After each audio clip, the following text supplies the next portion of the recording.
Carney. Thank you, everyone, for being here. So I'm very pleased that Representative Carney did start to talk about Jobs Ohio, because that agency is now decidedly investing in certain companies to try to bring business directly to Ohio.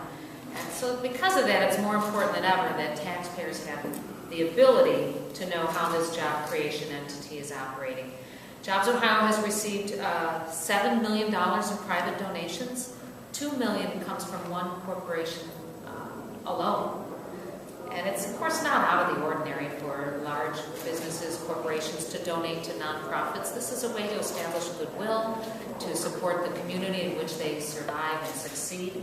But in a case like this, where that same nonprofit has the ability to then turn around and direct millions of dollars in tax incentives to that donor, well, that's something that we need to be able to tell the taxpayers what's going on.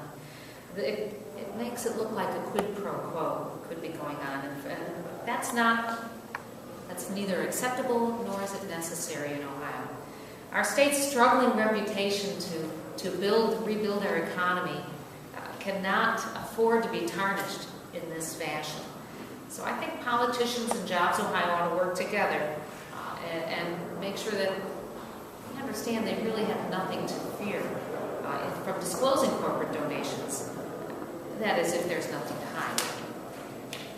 Shining light on the dark money that Jobs Ohio gets and seems to insist on keeping secret from taxpayers, this is fundamental to taxpayers and state watchdogs to ensure that no pay-to-play does happen. We don't need that to take root in our state. Ensuring taxpayers have a right to know is as easy as publishing corporate donations on the internet, so that the public can judge for itself whether there's anything fishy going on. This is just a common sense proposal to restore transparency and accountability of our state's economic development efforts. Yet I do realize that some may want to keep corporate donations to the state a secret, and so they may view this proposal as a little bold.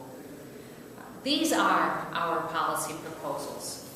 And we didn't just make these up this morning. We came to these decisions by being public servants in our districts, by talking to our constituents. Some of us are talking to people all over the state these days.